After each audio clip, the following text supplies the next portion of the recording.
నమస్కారం.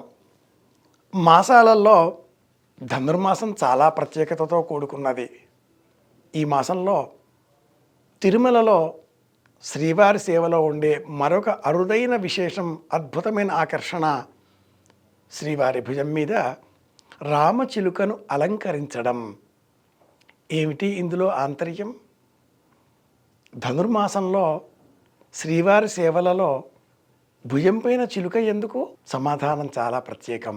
ఎంత ప్రత్యేకం అంటే, చిలుక వాహనం గల ఆ మన్మథుడిని పరమేశ్వరుడు దహనం చేసి లోకంలో అకారణమైన అనవసరమైన కామభావనలను దగ్ధం చేసిన వృత్తాంతాన్ని ఒక పురాణం వివరిస్తే, అదే చిలుకను భుజం పైన వేసుకొని అమ్మవారిని గోదాదేవిని ఆండాళ్ అని మనమంతా పిలుచుకునే కోదై పూలబాలను ఆ కోరికను అనుసరించి నెరవేర్చిన పరంధాముడైన ఆ పరమాత్ముడైన జగన్నాథుడైనటువంటి శ్రీమన్నారాయణమూర్తిలో ఉండే అపారమైన ప్రేమతత్వాన్ని మనం గుర్తించవచ్చు.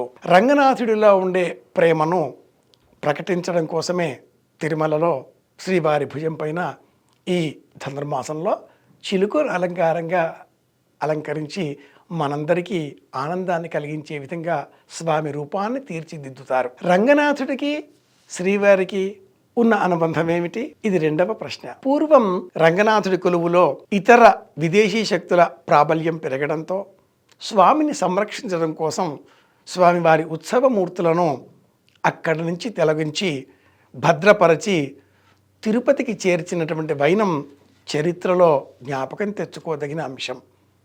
అందుకే ఈ అనుబంధం. శ్రీవారి సేవలో ఈ ధనుర్మాసం అంతా సూర్యనారాయణమూర్తి ధనురాశిలో నుంచి మకర రాశిలోనికి ప్రయాణించేంతకాలం ఈ 30 రోజులు శ్రీవారి భుజం పైన చిలుకను అలంకరించడంలో ఉండే అంతరార్థం ఇదే. మనమంతా కూడా శ్రీవారినే జగత్పురుషుడిగా భావన చెయ్యాలి. మనమందరం స్త్రీ స్వభావంతో ఆ స్వామిని చేరుకునే ప్రయత్నాలను స్వీకరించాలి. తిరుపావై పాశురాలను మనస్సులో అనుసంధానం చేసుకునే సమయంలో భరద్వాజ పక్షులతో పాటుగా చిలుకల పలుకులలో కూడా రామ రామ అన్న పదాన్ని వినగలగాలి. కృష్ణ కృష్ణ అన్న పదాన్ని కూడా వినగలగాలి. అపారమైన ప్రేమభావానికి చిలుక ప్రతీక. తపతీ సంవరణోపాఖ్యానం అనే వృత్తాంతంలో తపతి ఒక నది, సంవరణుడు ఒక చక్రవర్తి.